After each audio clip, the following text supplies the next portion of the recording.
Voter কার্ডের নাম সংশোধন আর তার সাথে ছবি চেঞ্জ, মোবাইল নাম্বার ভেরিফাই।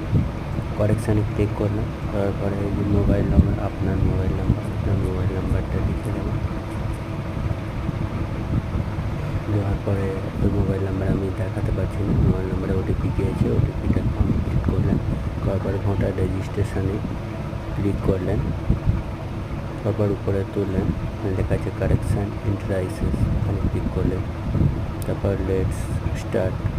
তারপর আমার ভোটার কার্ডে আইডি নাম্বার আছে, এখানে আইডি নাম্বারটা দেখাতে পারছি না, আমাদের সিস্টেমে দেখানোর নিয়ম নেই, তাই ওয়েস্ট বেঙ্গল সিলেক্ট করলাম। করার পরে আমরা এখানে যে নাম্বার করা হলো, এখানে আমি আধার কার্ডের নাম্বার দিয়ে দেবো। দেওয়ার পরে কমপ্লিট হয়ে গেল। কমপ্লিট হয়ে যাওয়ার পরে ঠিক আছে, এখানে মোবাইল নাম্বার দিতে হবে, দেওয়া হয়ে গেল। তো কারেকশান এন্টারাইসেস এখানে চলে এলাম।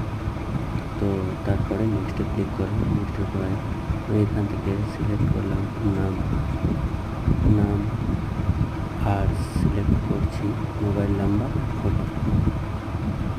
নেক্সটে ক্লিক করলাম, তারপরে ওটিপি চলে গিয়েছে, আমি ভেরিফিকেশন করছি।